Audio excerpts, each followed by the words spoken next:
is the Vintage RPG Podcast, your source for the best in classic and contemporary RPGs. With your hosts, Hambone and Stu. Welcome to the RPG Podcast, coming at you again from the clubhouse hidden somewhere in the swamps of New Jersey. I'm John Hambone McGuire, and with me, as always, is the founder and publisher of Unwinnable. He says sometimes you just need to get a makeover, Stu Horvath. It's true. Everyone likes a good glow up, Yeah, new clothes for the fall, feeling yourself. I used to hate the last week of August when you had to go to Macy's or Sears or whatever to get your clothes for the year. But yeah. I haven't bought clothes in a store in, I don't know, 5 years, 6 years. I kind of miss it. Yeah, man, we were a JCPenney family. And it's interesting because as you get older, you get a couple pairs of jeans and you're good. Yeah. And your size and you could just order that shit. It gets delivered to your house. Or in my instance, that's a really cool t-shirt that the algorithm has deemed I would enjoy. So they keep showing me pictures of. I'm just going to hit the button and order that from my phone. That's kind of how you buy clothes nowadays. Yeah. Two quick things. One, having a kid is cool because I like office supplies. And I while I dreaded having to go to the clothes shopping ahead of school, I always liked going and getting binders and pencils and paper. Me too. I get to do that again now, and that's really exciting. And you've got a legitimate reason to. Yeah, that's not running Dungeons and Dragons. But the other thing I want to mention is that I have a shirt that has the Caldors logo on it. It's the coolest logo from the 80s. I have a lot of fond memories about Caldors. I got a lot of books, good books out of their really small book section. But I got the Hildebrandt Brothers Dracula book I got there, and I got this really great Choose Your Own Adventure book, and they contributed greatly to my my corruption. But I always thought that the logo is just so good. It's like a orange rainbow kind of thing, and it's tilted at a 45-degree angle. It's a weird angle, right? It's so odd. Yeah. We had Bradley's. I think you remember the Bradley's over in Clifton.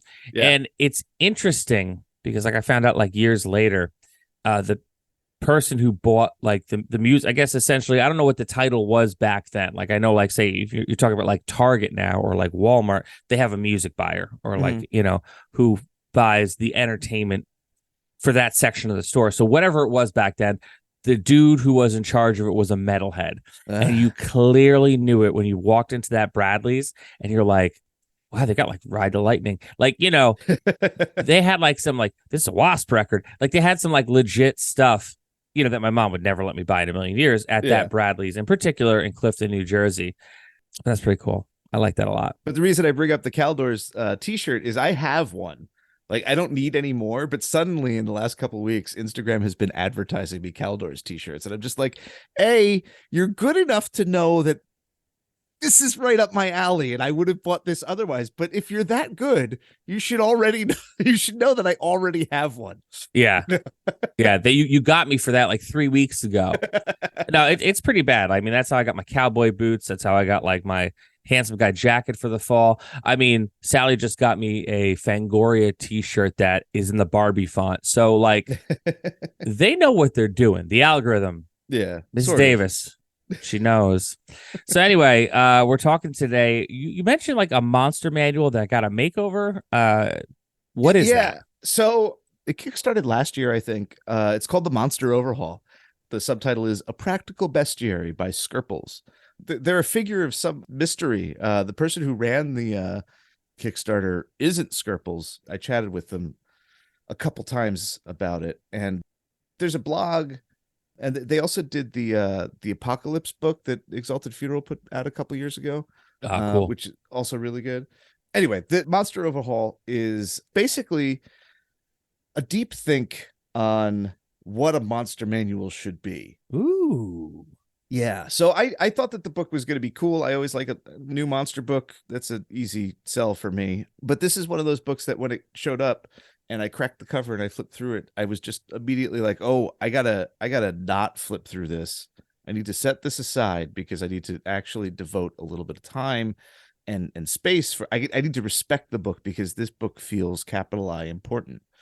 I think that my gut reaction is correct. I think that this is a fantastic reimagining and repurposing of Monster Manual that I think should be on. If you're running D&D, I think that you should, or a D&D derivative, I think that you should probably take a look at this book.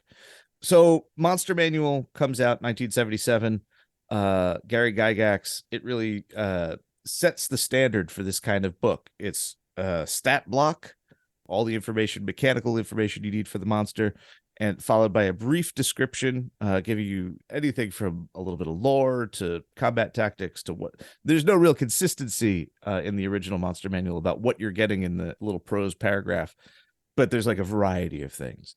And then you get a picture in most cases.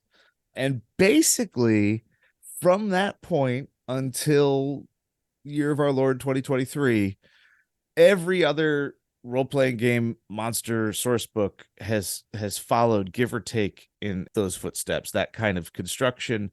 And it's fine. It's good enough. It's really helpful when you're writing a game ahead of time. That format is a really good reference format. I guess the primary idea behind the Monster Overhaul is not to be a book for reference whilst writing. It's a toolkit for use at the table, specifically in constructing random encounters. And you can do this, of course, away from the table. But if you need, the idea here is that it's tricky doing that at the table. So let's design the book for that. And then if you want to use it at your desk, not at the game table, it'll still work, and you have the breathing room. But it works as like an emergency toolkit. It's magnificent. Oh, dude, okay, so holy shit, I'm looking at it now, and I gotta shout them out. Their Kickstarter is fantastic. They have a GIF where it actually flips through the pages of the book really fast, and I am just blown away by everything I'm seeing beneath this cover. I'm looking at the pages that they're showing here, and holy crap, dude! This, it's gorgeous. It is everything that I would want a monster book or a GM tool to be. It's so well done. Holy really cow. Is. There's so many. I would say that a full half of the text is probably tables. I love all tables. of the. What's that? I said I love tables and I love charts. All of the art is very consciously. I don't want to say that all the art is sort of redoing our expectations of monsters, but I think that all of the art is configured or intentionally trying to make us think differently about monsters, even when they're presented in a very traditional way. Right. But the whole organization of the book is pretty interesting. And so there's 10 monsters for 20 different types of groupings of monsters. I love it. Yeah, you got 20 chapters, basically. Let's dig into how this thing is arranged. So I'm gonna give you your choice here. We're gonna go through one of the chapters all the way. So here's the 20 different chapter categories in the book: people, dungeon, dragon, thinking beasts, heraldic beasts, primeval, elemental, divine, dark and malign, a wizard did it, spring, summer, fall, winter, hostile forests, hot plains, mysterious mountains, stormy seas, strange water, and science fiction. Which one do you think we should crack into here, Hambone? I mean, I want to say science fiction, but I don't know, man.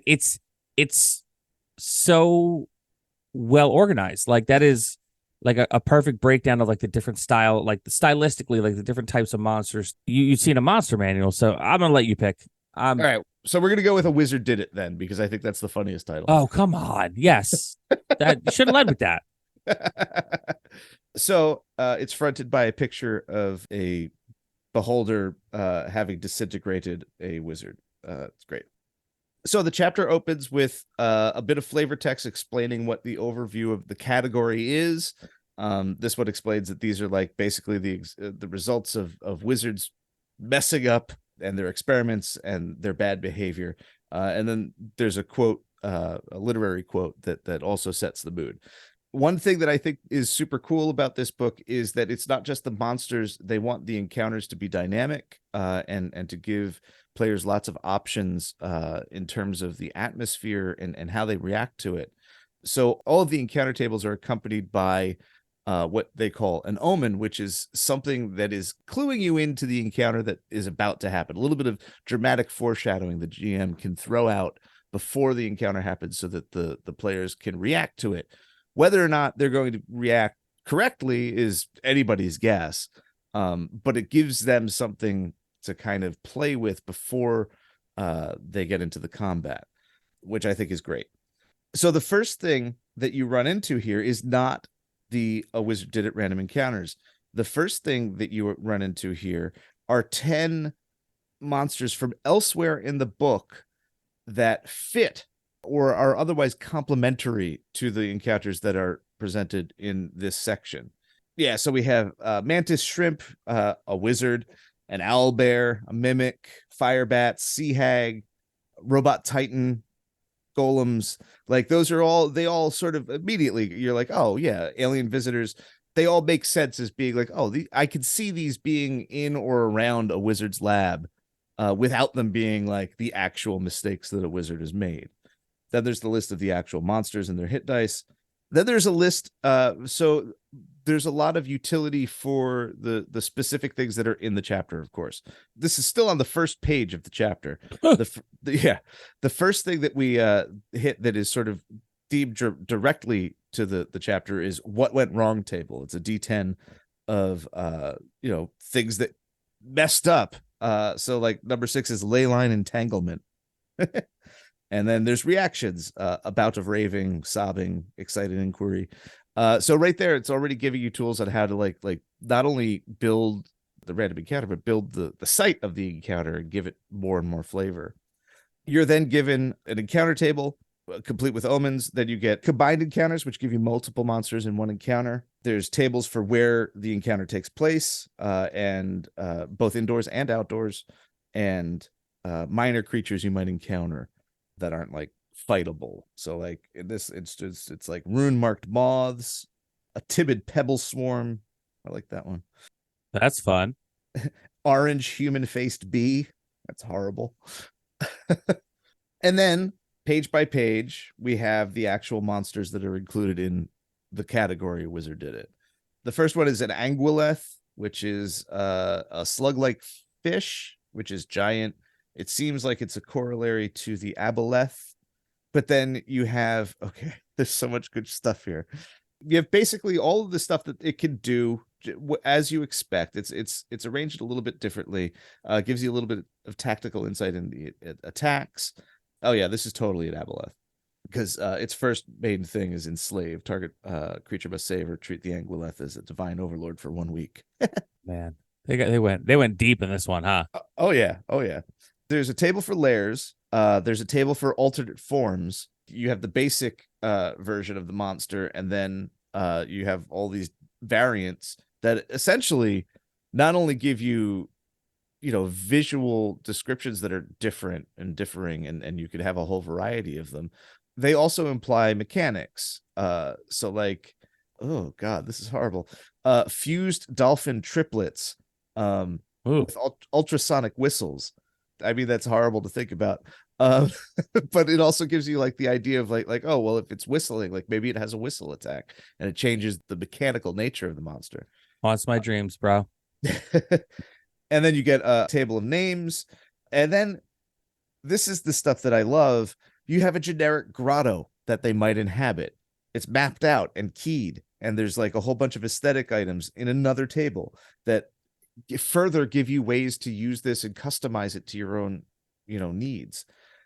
And then there's the menu table. Tell me more. The menu table is a table for what happens when you eat the corpse of the monster. Shut up. Almost every monster has it. It's such a great thing. It's so gross, but so awesome. And like people, it's something that comes, the West Marches game, it comes up surprisingly a lot. It's like, can we eat it? Should we bring it back to camp and eat it?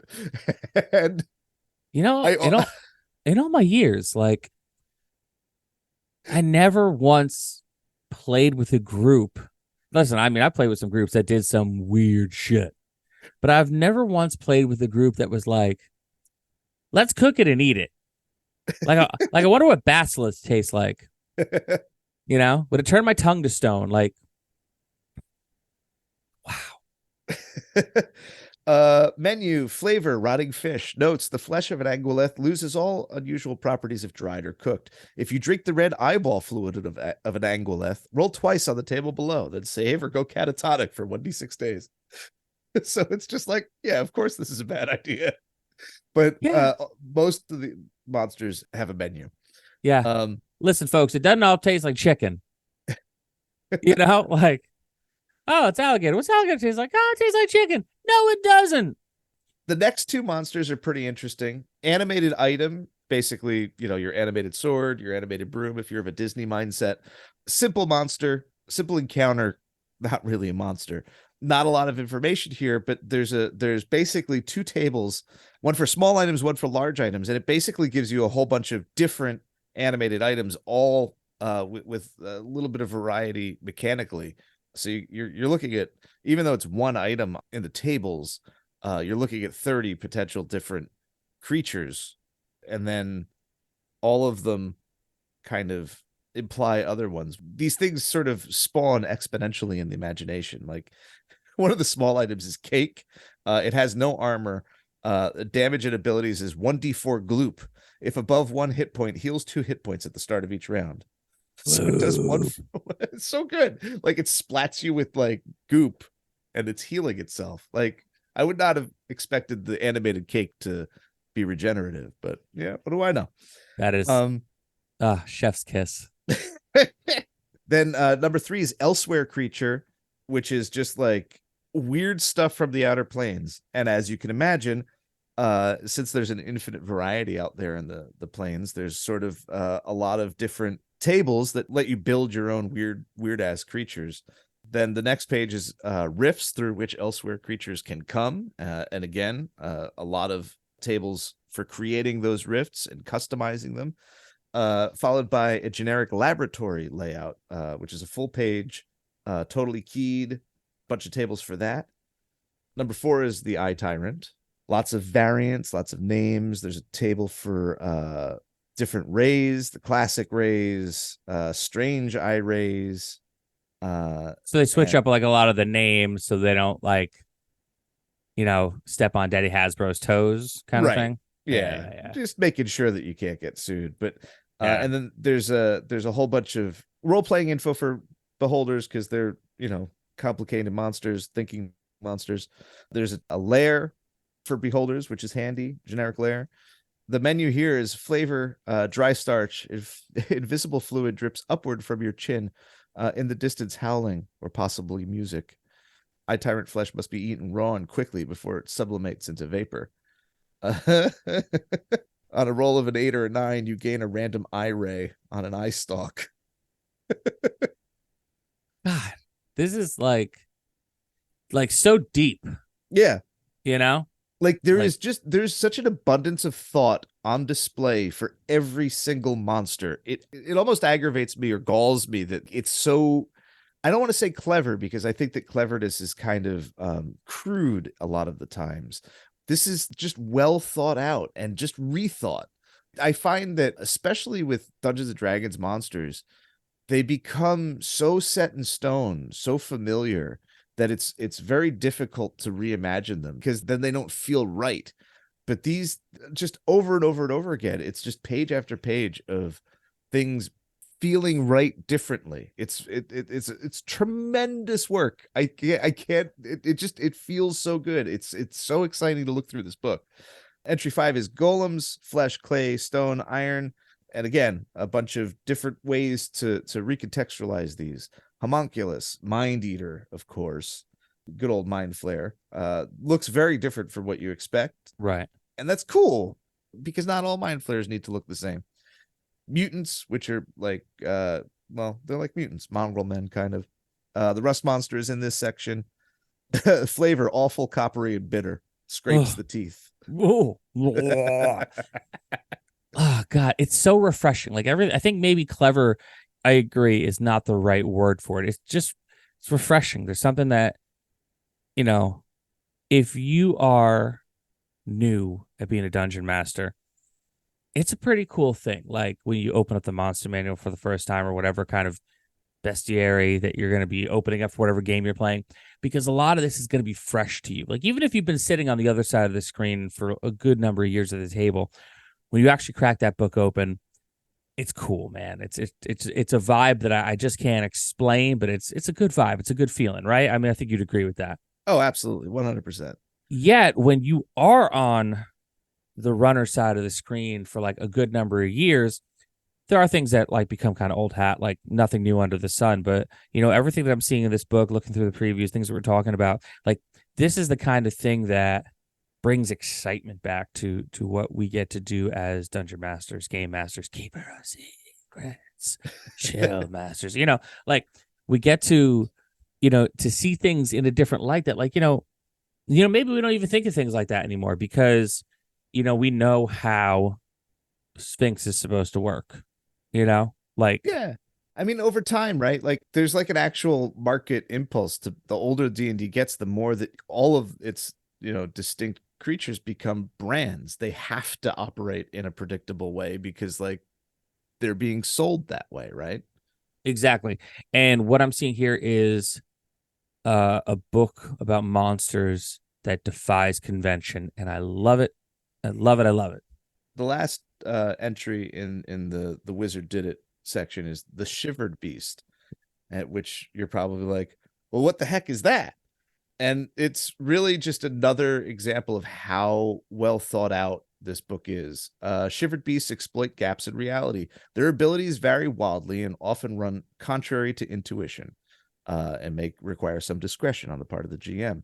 The picture is like this lizard dog thing that's like literally in parts. But then you look at the table and it gives you a whole bunch of different shivered beast options. And the first one is a blink dog. And the second one is a displaced cat. And then the rest of them are just different kinds of that sort of theme. Parasitic wolf, true flatworm, anglehound, which is like a Hounds of Tyndalos, hide behind. Oh, the hide behind is so good. Underdog, quantum ogre. God, such a good, like, right? I immediately have so many ideas for quantum ogres. Loggerworms, tunnel frog, ineffable beast, and fungible slug. And like, but because the first two are blink dog and displacer beast, basically, like how these things operate, it leans on that knowledge that That's cool to take something that baseline how it works, that you have like without having to crack the book. Like I know the broad strokes of how this creature works. Like I don't need to like, I got to refer back to this book, and not that I'm the best dungeon master. We often talk about like, I'm pretty loosey-goosey with my stuff. My buddy Cheese, when he plays at my table, I'm constantly like, Cheese, how does this work? Like, cause I don't read these books, too many words, but I have a good understanding of how I'd say most creatures in the monster manual works, but like surface level, like, many do. So like the idea that this turns it on its ear so much, where it's like, oh, hey, but how about this? Like, oh. And also like, like we one thing we haven't talked about here, I think, is that like the players won't see it coming. They'll see the creature and be like, oh, I have a rudimentary understanding of how this creature works. Guys, don't do this. And you're like, oh, but wait, there's more.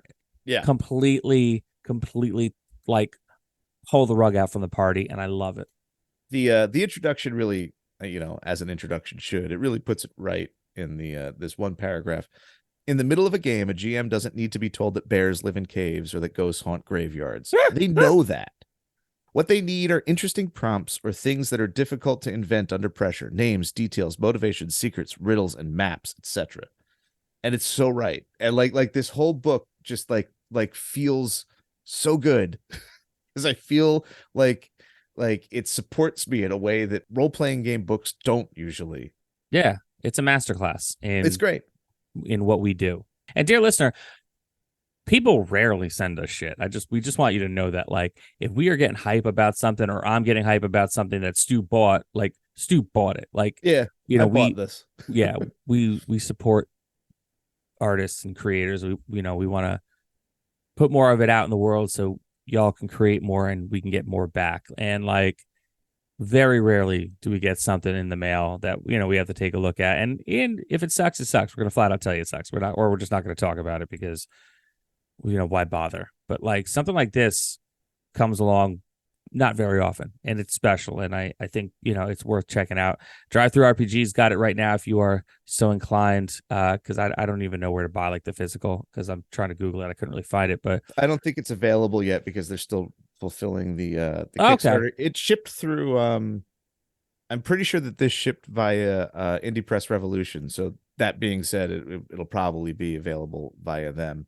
But if you want to check it out, gold seller on Drive Through, if that tells you anything about it. So PDFs, the future. I don't fucking know, man. I haven't had coffee yet. Yeah, it's awesome. Stu, do you have any final thoughts on it? I do. In the forest, hostile forest random encounters, there is bear, and there's a sidebar that says "Just use bears," which is one of my favorite pieces of advice for role-playing games ever. And I love the fact that they put it in here. This maxim was first formulated by Jack Guignol. If you need stats for the monster you've just described and aren't sure what to use, default to bear stats. Reflavor attacks and add abilities as needed. Your players can't tell the difference between some elaborately crafted bespoke horror and a bear. And it's true. I want to stand up and applaud at that. That is... Every time it comes up, I'm just like, what a piece of sheer brilliance. So this is another amazing episode of the Vintage RPG Podcast. Stu, where can people find you on the internet? They can find me on Instagram at Vintage RPG. You could bet your bottom that the Monster Overhaul will appear in the 2024 posts. Okay. I'm still working on 2024. I don't know, man. It's almost August. Usually by now you're done with it for the year. But you do have a book coming out, Monsters, Aliens, and the Holes in the Ground. A guide to tabletop role-playing games from D&D to Mothership.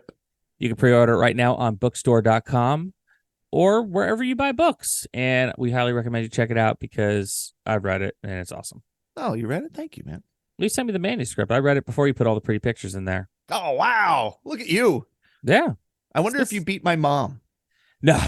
Your mom's a much faster reader than me. Like I make the joke like it's got too many words. It took me a little while to get through it, but that's because like, you know, I'm like that gif from like, you know, the Arthur. It's like that girl balling her fist. I'd be mad, but I can't read. Like, you know, no, it's good stuff. You've been a great writer for years, and like it's nice to see you put it all together in like a big thick book, which is going to be pretty cool. Like I'm excited to see it with all the pictures in it. And I mean, I haven't read like the last version of it, but like the earlier versions where there was like pages upon pages, early formatted ones. Like it's good stuff. You guys are going to love it. And if you like RPG history, if you came to this show because you loved the Vintage RPG Instagram, do yourself a favor, pre-order it. You are going to love it. It's going to look sexy on your coffee table.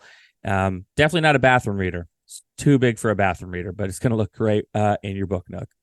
You could find me across the internet at John McGuire RPG. I'm on the Instagram. I'm on the Twitter. I don't know for how much longer. I'm on. I think it's X now. Is it? Wait, is that real? I thought that was a rib.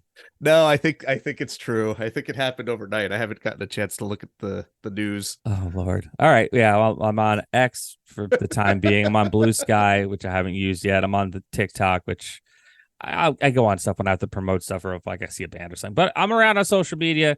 If you want to hit me up, do it on Discord. We have a killer Discord community that we'd love for you to be a part of. We have a special one just for our patrons that you get when you sign up to our Patreon, patreon.com/vintagerpg, where you also get a behind-the-scenes look at Stu's book and the other things he's working on. You get a behind-the-scenes look at 321 Action, which is my stuff, which you can pick up on exaltedfuneral.com right now. You're going to shop there anyway, so why not buy one of my books? You also get early release episodes sometime on a Friday, depending on when we record them in the week. You're going to get the episode before everyone else gets it on Monday. Then you could chat about it with us in our Patreon-only Discord. And then we run games for certain tiers. Stu's running an ongoing West Marches campaign. I'm running different stuff every month. But patreon.com/vintagerpg. And if you like the show, please don't forget to rate, review, and subscribe because your reviews really do help other listeners to find us. Unless you're going to leave like a 1-star review, then why bother? But check us out. Appreciate you.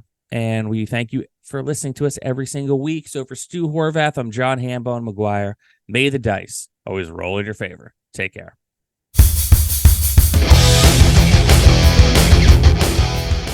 Thanks for listening. Don't forget to like, review, and subscribe to the podcast. Every review helps other listeners to find us. The Vintage RPG Podcast is a ham-fisted production. Music by Dega West. Art by Schaefer Brown.